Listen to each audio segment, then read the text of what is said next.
In the summer of 1989, Willow Creek, a quiet town where time seemed to stand still, was thrown into a panic when 6-year-old Lila Harper disappeared without a trace.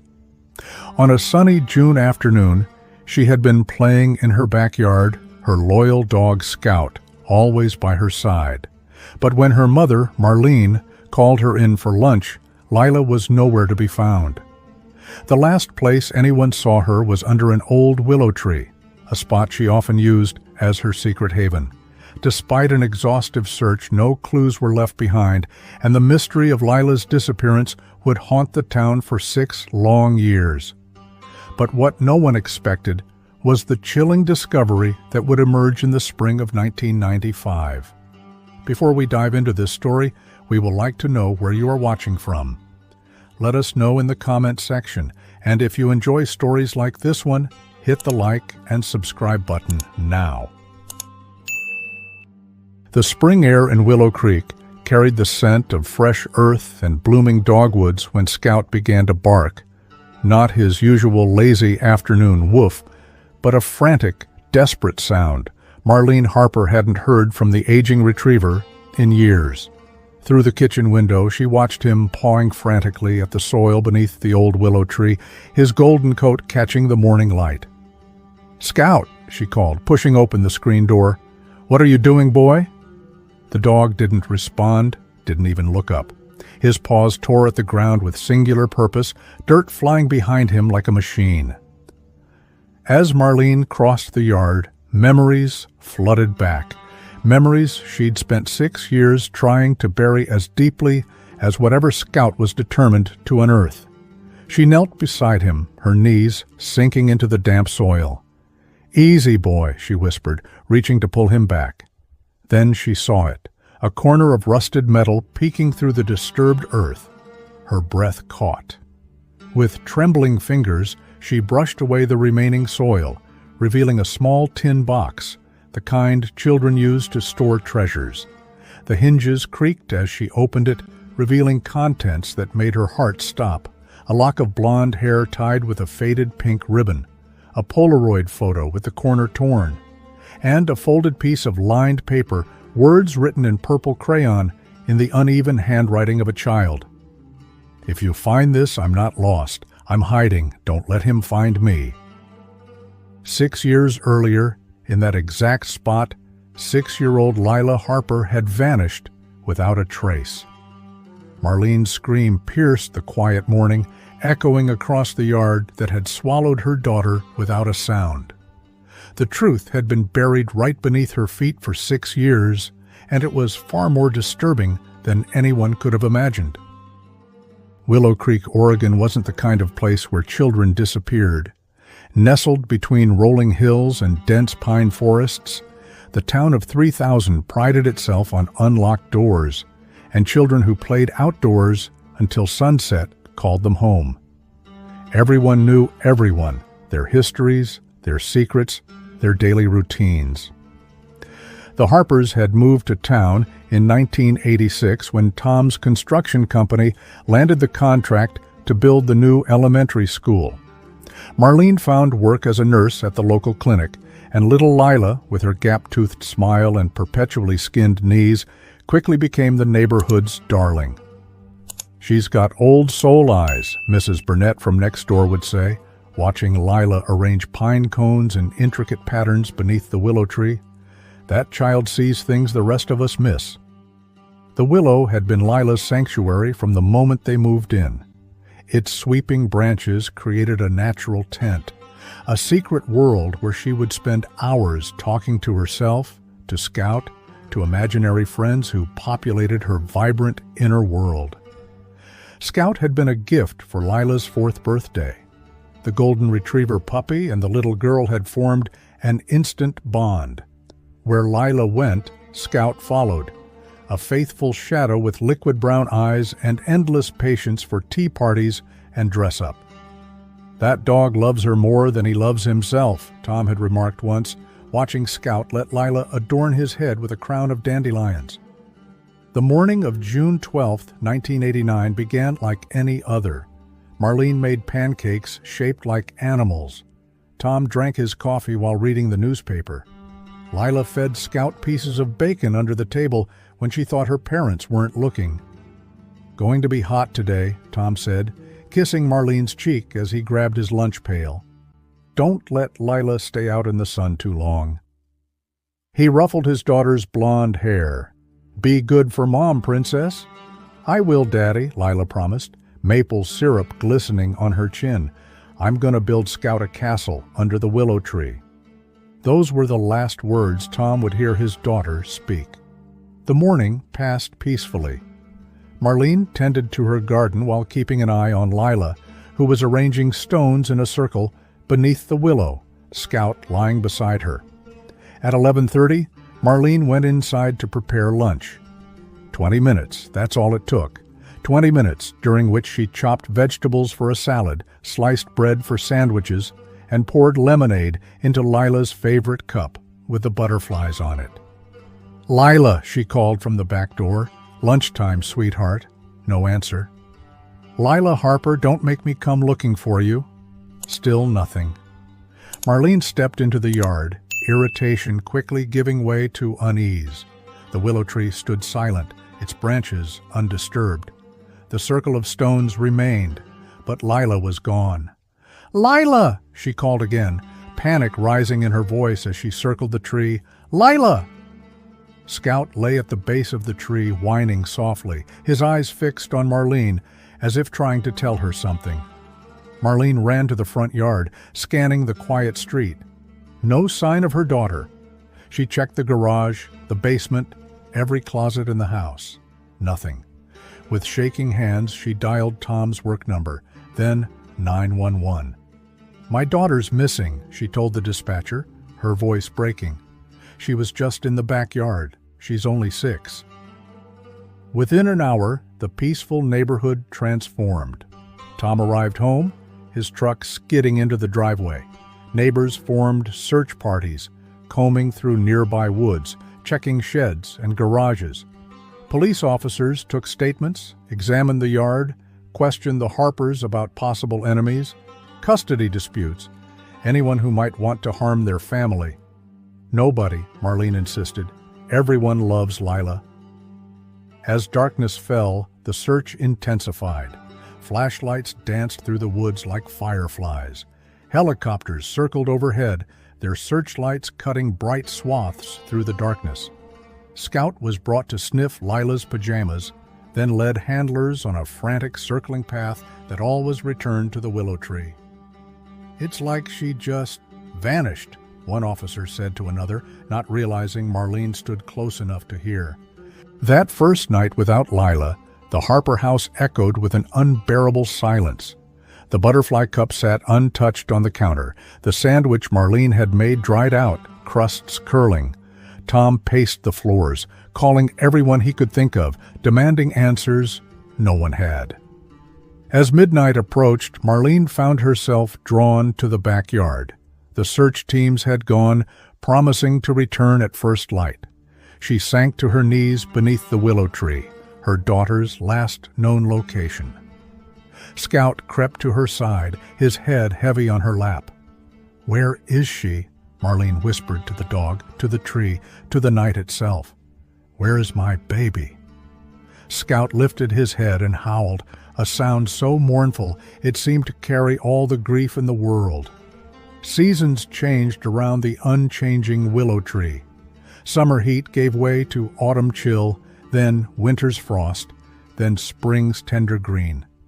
Through it all, the tree stood sentinel, its branches swaying in the wind like the arms of a grieving mother. Inside the Harper house, time had stopped on June 12, 1989.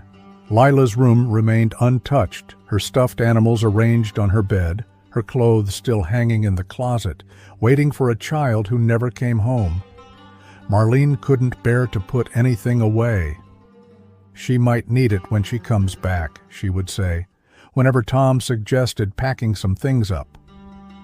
Every morning, Marlene would sit under the willow tree with a cup of coffee, talking to Lila as if she could hear. Sometimes she read from Lila's favorite books. Other times she simply sat in silence, tears tracking down her face. "They think I'm crazy," she confided to Scout one morning. "Maybe I am." The dog never left her side during these vigils, his faithful presence the only thing that kept her tethered to sanity. Tom withdrew into himself, his once gentle eyes hardening with unspoken grief. He worked longer hours, came home later, spoke less. The construction company that had once been his pride became just a way to stay busy, to keep from thinking. Bottles of whiskey began appearing in the recycling bin, then more bottles, until Marlene stopped counting. Their marriage, once solid as the houses Tom built, developed hairline fractures. Neither spoke the accusations that hung in the air between them. If you had watched her more carefully, if you hadn't been at work, if. The town's support, so overwhelming in those first terrible days, gradually waned. Casseroles stopped appearing on the porch. Phone calls became less frequent.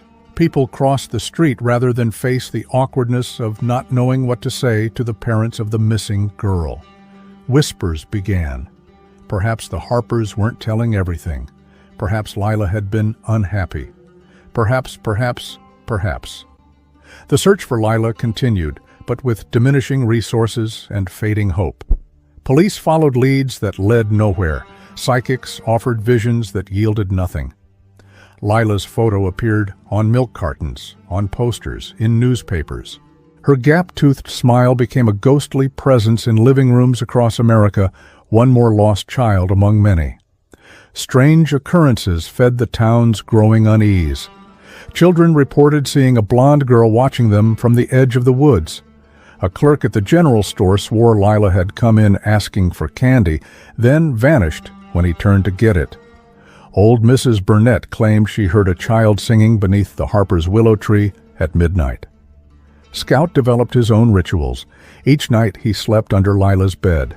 Each morning he inspected the willow tree, circling it 3 times before sitting at its base, watching, waiting. 3 years after Lila's disappearance, the town held a memorial service. Not a funeral, Marlene had insisted. We don't know that she's gone. The church was half empty.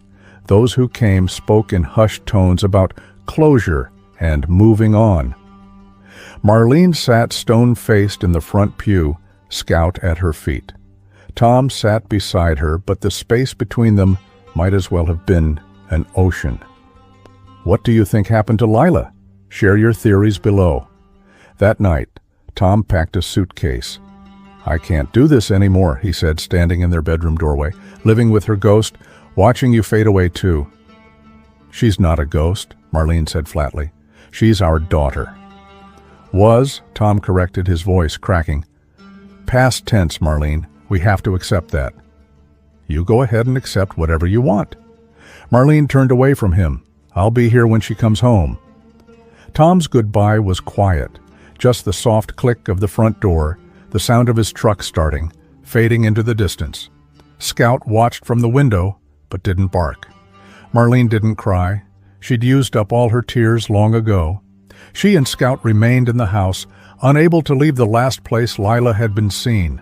Life narrowed to essential functions: work, sleep, sit beneath the willow tree, talk to a daughter who wasn't there, wait for answers that never came.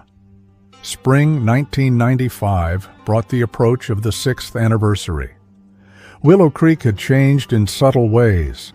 New families moved in, unaware of the tragedy that had once consumed the town. Children played in yards where search parties had once gathered. Lila's story became local legend, something parents used to warn children about talking to strangers. Marlene still worked at the clinic, her hair now streaked with gray, her once vibrant face lined with grief. She still lived in the same house, though the paint had begun to peel and the garden had gone wild. Scout, now an elderly dog with a graying muzzle, moved more slowly but remained steadfast in his devotion. "Just you and me now, old boy," Marlene would say, scratching behind his ears. In late April, Scout's behavior began to change. The old dog grew restless, pacing the house at night, whining at the back door. His morning inspections of the willow tree became more intense. He would dig a little, then look back at Marlene, then dig again. "What is it, boy?" she asked him repeatedly. "What are you looking for?" On Sunday morning, April 30th, Marlene woke to Scout's barking, frantic, urgent barks she hadn't heard from him in years. The sound catapulted her from sleep, her heart racing with the sudden, irrational thought, "Lila's come home." She ran downstairs in her nightgown, following the barking to the backyard.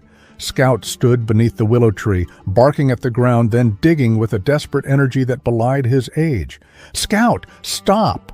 Marlene called, hurrying across the dew-damp grass. "You'll hurt yourself." But as she drew closer, she saw what had triggered the dog's frenzy. The spring rains had eroded some of the soil around the willow's roots, exposing a corner of something metallic. Scout wasn't just digging randomly, he was excavating something specific. Kneeling beside him, Marlene began to help, her fingers clawing at the damp earth. The metal object took shape, a rectangular tin box, small enough to fit in a child's hands. It was rusted from years underground, but still intact. Scratched crudely on the lid were the initials L.H. Lila Harper. Marlene's hands trembled so violently she could barely lift the box. When she finally worked it free of the earth, she sat back on her heels, cradling it like a newborn. "Scout, what did you find?" she whispered. The dog sat beside her, suddenly calm, as if his mission was accomplished. With shaking fingers, Marlene opened the box. Inside lay 3 items: a lock of blonde hair tied with a pink ribbon, hair Marlene recognized as Lila's, a Polaroid photograph showing Lila on her 5th birthday, the edge of the photo capturing part of an adult figure Marlene couldn't quite identify, and a folded piece of lined paper with a message written in purple crayon. "If you find this, I'm not lost. I'm hiding. Don't let him find me." The words hit Marlene like a physical blow. Lila had been afraid of someone. She had buried this box deliberately, left these clues intentionally. This wasn't the random act of a playful child. This was a message from a little girl who sensed danger. The implication was clear. Lila hadn't simply vanished. She had been running from someone, from him. But who was him? Marlene collapsed beside the willow tree, clutching the tin box to her chest, a keening sound escaping her throat. Scout pressed against her side, his warm presence the only thing keeping her from shattering completely. When she could finally move again, Marlene stumbled into the house and reached for the phone. Her fingers dialed the familiar number of the police station. "This is Marlene Harper," she said, her voice steady despite her racing heart. "I found something Lila left behind." Detective Claire Bennett arrived within the hour, a tall woman with shrewd eyes and a reputation for solving cold cases. She examined the tin box and its contents with gloved hands, placing each item in a separate evidence bag. "This changes everything," she said, studying the note. "Your daughter left us a message, Mrs. Harper. She was afraid of someone." "But who?" Marlene asked, Scout leaning against her legs. "Who would want to hurt Lila?" "That's what we're going to find out." Detective Bennett's voice held a determination Marlene hadn't heard from law enforcement in years. "I'm reopening this investigation as of now." The detective assembled a new team, younger officers who approached the case with fresh eyes. They re-interviewed neighbors who had lived on the street in 1989. They re-examined old statements looking for inconsistencies. They sent the items from the tin box for forensic analysis, hoping 6 years in the ground hadn't destroyed all evidence. News of the discovery spread through Willow Creek like wildfire. The story made regional headlines. Missing girl left clues before disappearance. Reporters gathered outside Marlene's house, hungry for details. Tom returned to town 3 days after Marlene's call. He stood awkwardly on the porch, thinner than she remembered, his face deeply lined. "I came as soon as I heard," he said. Marlene led him to the willow tree without speaking. Scout followed, keeping an unusual distance from Tom, his posture stiff. "She buried it right here," Marlene explained, pointing to the spot. Scout found it. Tom knelt, touching the disturbed earth. After all this time, he murmured, what does it mean? It means she was afraid of someone, Tom, someone she called him. She was hiding from someone.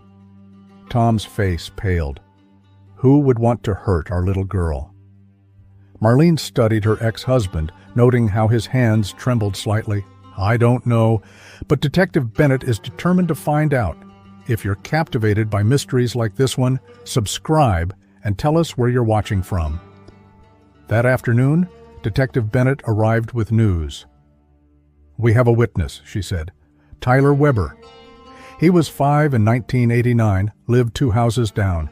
He says he saw a man talking to Lila by the willow tree several times before she disappeared. Why didn't he come forward before? Tom demanded. He did, Bennett replied. His mother told officers, but at the time, they dismissed it as a child's imagination. Tyler couldn't give a clear description, just said it was a man Lila seemed to know. Someone from the neighborhood, Marlene whispered. Possibly. Bennett looked at her notes. We've also discovered similar incidents in towns within a 50-mile radius. Children approached by a man, though in those cases, the children got away. The descriptions vary, but there's a pattern. She spread photographs on the kitchen table. 6 children, all blonde, all between 5 and 7 years old. These are the kids who reported being approached. Notice any similarities to Lila? The resemblance was unmistakable. All could have been siblings. He had a type, Tom said hoarsely. Bennett nodded. We've compiled a list of suspects from the original investigation, plus new ones based on the pattern we've established. I'd like you both to look at these photos. Tell me if anyone stands out. She produced a stack of photographs. Men of various ages who had been in the area in 1989. Marlene examined each one carefully, looking for anyone who might have wanted to hurt her daughter. Nothing registered until she noticed Tom's reaction to one photo. A slight tensing of his shoulders, a quick dart of his eyes. Detective Bennett noticed too. Her gaze sharpened, but she said nothing. Later, after Tom had gone to his motel, Bennett returned to the Harper house. Mrs. Harper, how well did you know your husband's family? Well enough, Marlene replied, confused. His parents died before we married. He has a younger brother, Adam, but they weren't close. Adam came to our wedding and visited a few times after Lila was born. When was the last time you saw Adam Rhodes? Marlene thought back. He came for Lila's 5th birthday party then. I don't recall seeing him after that. Bennett made a note. And his relationship with Lila? How would you describe it?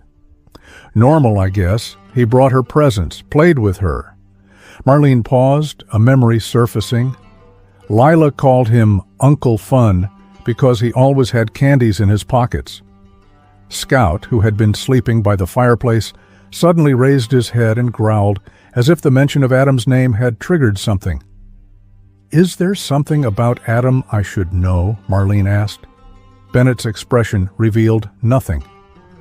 We're exploring all possibilities, Mrs. Harper. That's all for now.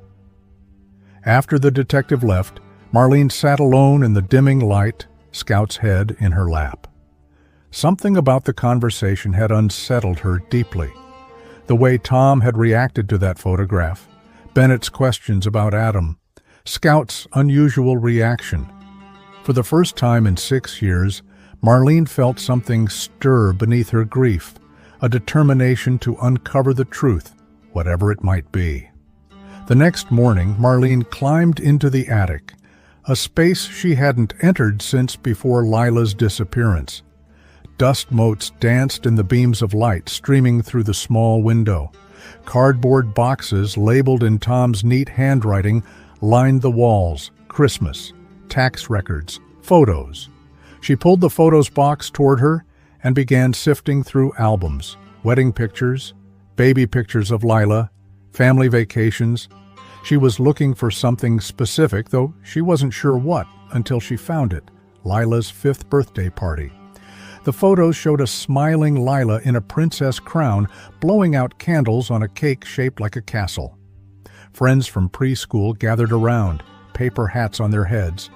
And there, in the background of several shots, was Adam Rhodes. Tom's brother looked different than Marlene remembered.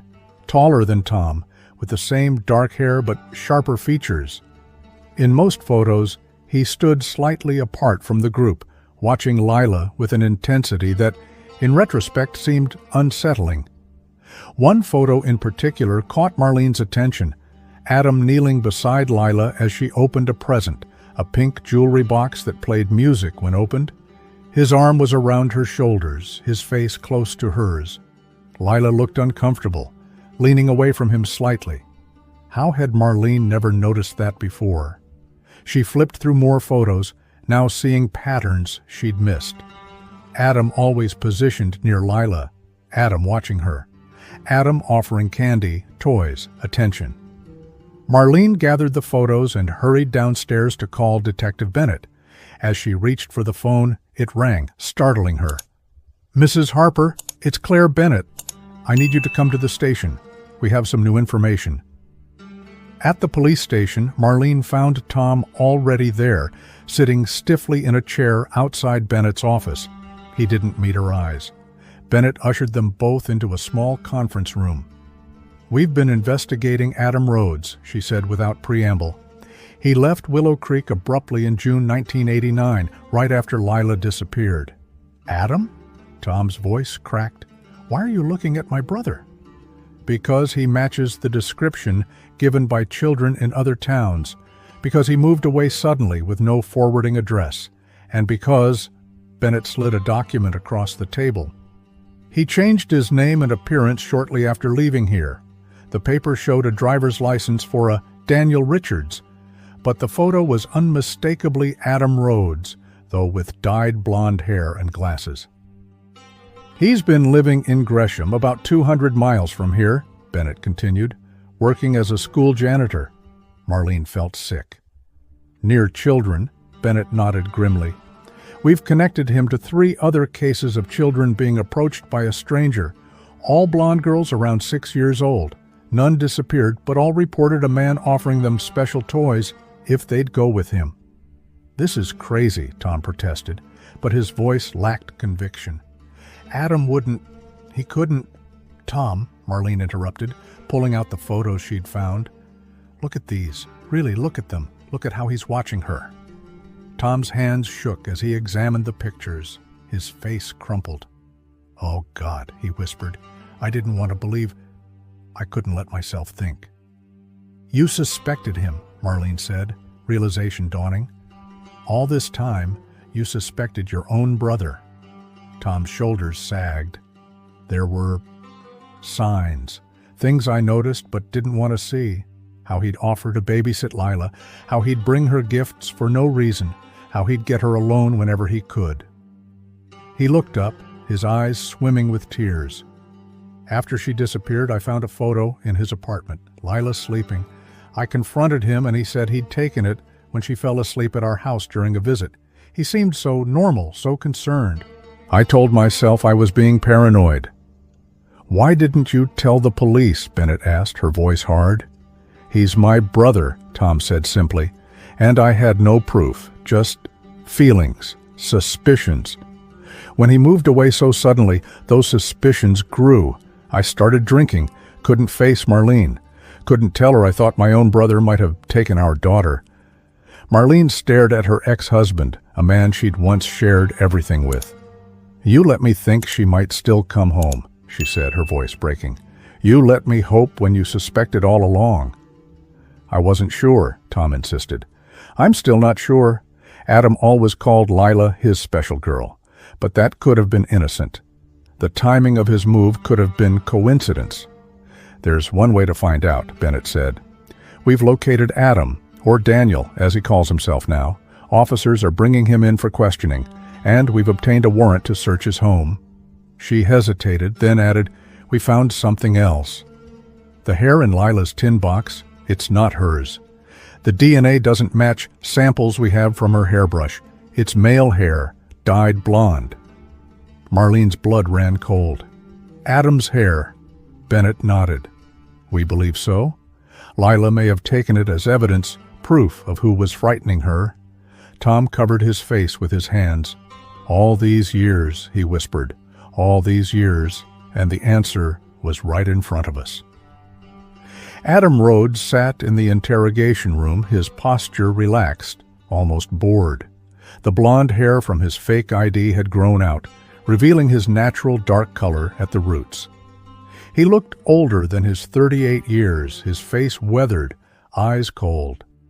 "I don't know why I'm here," he said when Bennett entered. "I haven't done anything wrong." "Then you won't mind answering some questions about your niece, Lila Harper?" Adam's expression didn't change. "Tragic what happened to her. I was devastated. We all were." "Where were you on June 12, 1989?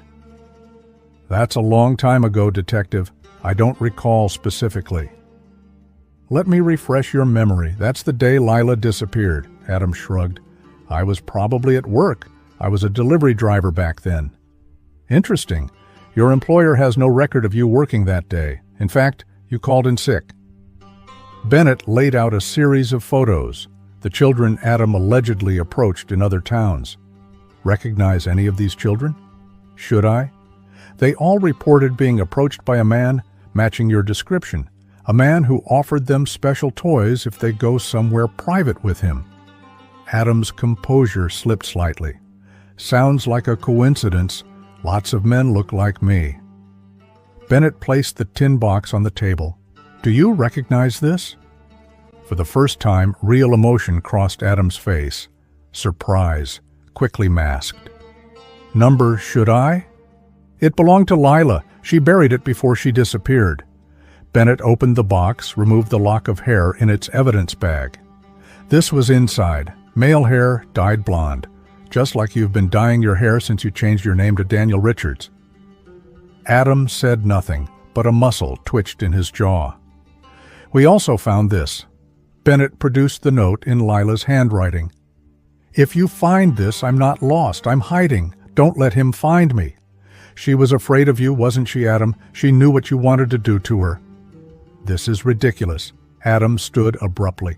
"I want a lawyer." "Sit down, Mr. Rhodes. We haven't gotten to the best part yet." Bennett's voice was steel. "While we're having this little chat, officers are searching your home in Gresham. Want to guess what they found in a hidden room behind your bedroom closet?" Adam sank slowly back into his chair. Children's clothes, toys, a shelf of videotapes labeled with dates and initials, and a small pink jewelry box that plays music when opened, the same one you gave Lila for her 5th birthday. Adam's face went blank, a shuttered look that revealed nothing. "Here's what we think happened," Bennett continued. "You'd been grooming Lila for months, gaining her trust with gifts and attention. But something changed. Maybe she started to understand your intentions weren't innocent. Maybe she overheard something that frightened her. So she buried that box, leaving evidence in case something happened to her." She leaned forward. "On June 12th, you went to your brother's house, knowing Marlene would be distracted with housework at some point. You took Lila from under the willow tree, her special place, the place she felt safe. Maybe you told her it was a game. Maybe you promised her another special gift." Adam remained silent, but sweat beaded on his forehead. "What happened after that, Adam? Did she fight you? Did she scream? Did she beg to go home to her mommy and daddy?" "Stop!" Adam slammed his hands on the table. "She wanted to come with me. She loved me more than them. I was her favorite, her special person." The confession hung in the air, damning and irreversible. Adam seemed to realize what he'd done. He slumped in his chair, the fight going out of him. "She was mine," he whispered. "She was always meant to be mine." "What did you do to her, Adam?" Bennett's voice was quiet now. "I kept her safe, protected her, loved her." "Where is she now?" Adam looked up, his eyes suddenly clear, almost peaceful. "With the angels. She tried to run away, you know. 3 months after I took her. I'd gone out for supplies, came back, and she'd broken a window, cut herself badly. I found her in the woods. I tried to save her. I really did, but she'd lost too much blood." Tears streamed down his face, but they weren't tears of remorse. They were tears of loss, of someone grieving a possession. "I buried her under the big oak tree behind my cabin, marked the spot with white stones so I could visit her." Bennett stood. "Adam Rhodes, you're under arrest for the kidnapping and murder of Lila Harper." As officers led Adam away, he looked back once. "Tell Tom I'm sorry," he said. "Not for loving Lila, I'll never be sorry for that, but for making him doubt. He was always too blind to see what was right in front of him." Marlene and Tom stood together as officers recovered their daughter's remains from beneath the oak tree at Adam's remote cabin. Just as he'd said, white stones marked the grave, arranged in a careful circle. The spring sunlight filtered through the leaves, dappling the ground with shifting patterns. Detective Bennett approached them, her face somber. The medical examiner confirms it's Lila. The evidence supports Adam's story about her attempting to escape. Her remains show a deep cut on her arm, likely from broken glass. She would have been 6.5 years old. Marlene closed her eyes, grief washing over her anew. "She tried to get home to us," she whispered. "Even then, she was fighting." "She was brave," Bennett said quietly. "Braver than many adults would have been. The box she buried, the evidence she collected, she was trying to protect herself the only way she knew how." Tom stood slightly apart, his face ravaged by guilt and grief. "I should have known," he said, more to himself than to the others. All those times Adam volunteered to watch her. The way he'd take pictures of her constantly, the gifts that were too expensive, too adult. Marlene reached for his hand, surprising herself with the gesture. "We both missed it, Tom. We saw what we expected to see, a loving uncle, a caring brother. We couldn't imagine the darkness hiding behind that mask." 6 days later, they buried Lila properly, in the town cemetery beneath a maple tree. The funeral service was attended by the entire town, many of whom had participated in the search 6 years earlier. Scout lay at the foot of the tiny casket, refusing to leave even when the service ended.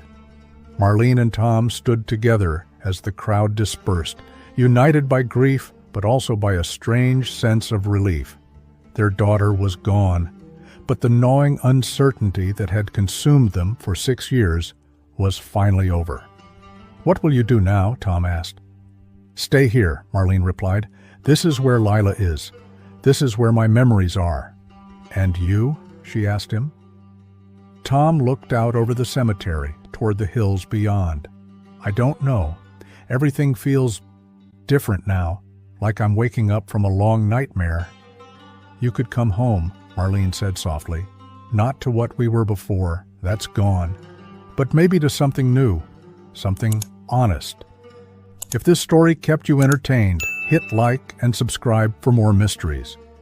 That evening, Scout led Marlene to the willow tree one last time. The old dog was moving slowly now, the excitement of discovery having taken its toll on his aging body. He settled at the base of the tree with a contented sigh, as if his long vigil was finally complete. Marlene sat beside him, watching the sunset paint the sky in shades of pink and gold. She thought of Lila not as she'd been found, small bones in the cold earth, but as she'd been in life, laughing, curious, brave enough to leave clues when she sensed danger approaching. "You can rest now, old friend," she told Scout, stroking his golden head. "You found her. You kept your promise." As darkness fell, Marlene realized a truth that brought both pain and peace. Lila had never really vanished. Her spirit had remained in Scout's faithful watchfulness, in the whispering branches of the willow tree, in the love that had driven Marlene to keep hoping against all odds. Sometimes the darkest secrets are buried by those we trust most, but the truth, like Lila's memory, always finds its way to the light.